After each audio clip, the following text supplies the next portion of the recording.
बिहार के गोपालगंज और मोकामा में होने वाले उपचुनाव को लेकर के आरजेडी ने अपने उम्मीदवारों का ऐलान कर दिया।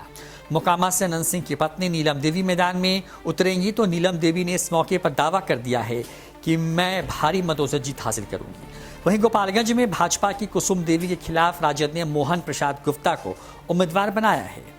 बता दें कि साल 2020 के विधानसभा चुनाव में एनडीए की तरफ से बीजेपी कैंडिडेट सुभाष सिंह लड़े थे और जीते थे, जो लगातार उनकी चौथी जीत थी। आरजेडी गठबंधन से कांग्रेस के आसिफ गफूर लड़े थे, जो तीसरे नंबर पर आए थे। दूसरे स्थान पर लालू यादव के साले साधु यादव बीएसपी के टिकट पर लड़े थे। महागठबंधन में चर्चा है कि आरजेडी मोकामा और जेडीयू गोपालगंज से लड़ेगी, लेकिन आखिर में तेजस्वी भारी पड़े और दोनों सीटों पर आरजेडी के नाम का ऐलान कर दिया है। इसके साथ ही जेडीयू के साथ साथ कांग्रेस को भी मन महसूस कर रहना पड़ा।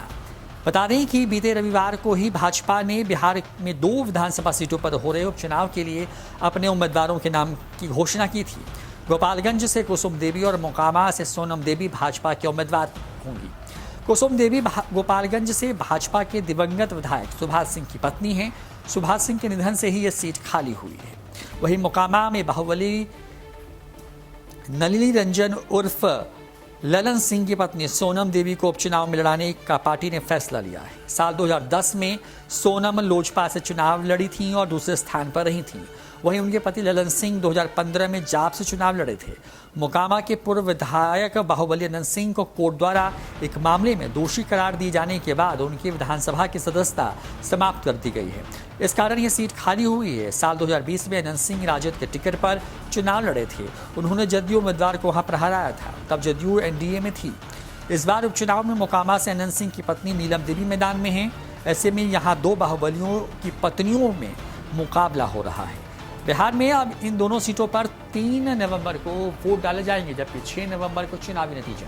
कहा जा रहा है कि बिहार में महागठबंधन की सरकार बनने के बाद तेजस्वी यादव के साथ साथ नीतीश कुमार के लिए दोनों सीटों पर जीत हासिल करना चुनौती होगी, तो दूसरी तरफ नीतीश कुमार को जवाब देने के लिए बीजेपी भी जान लगा करके इन दोनों सीटों को जीतने की कोशिश करेगी।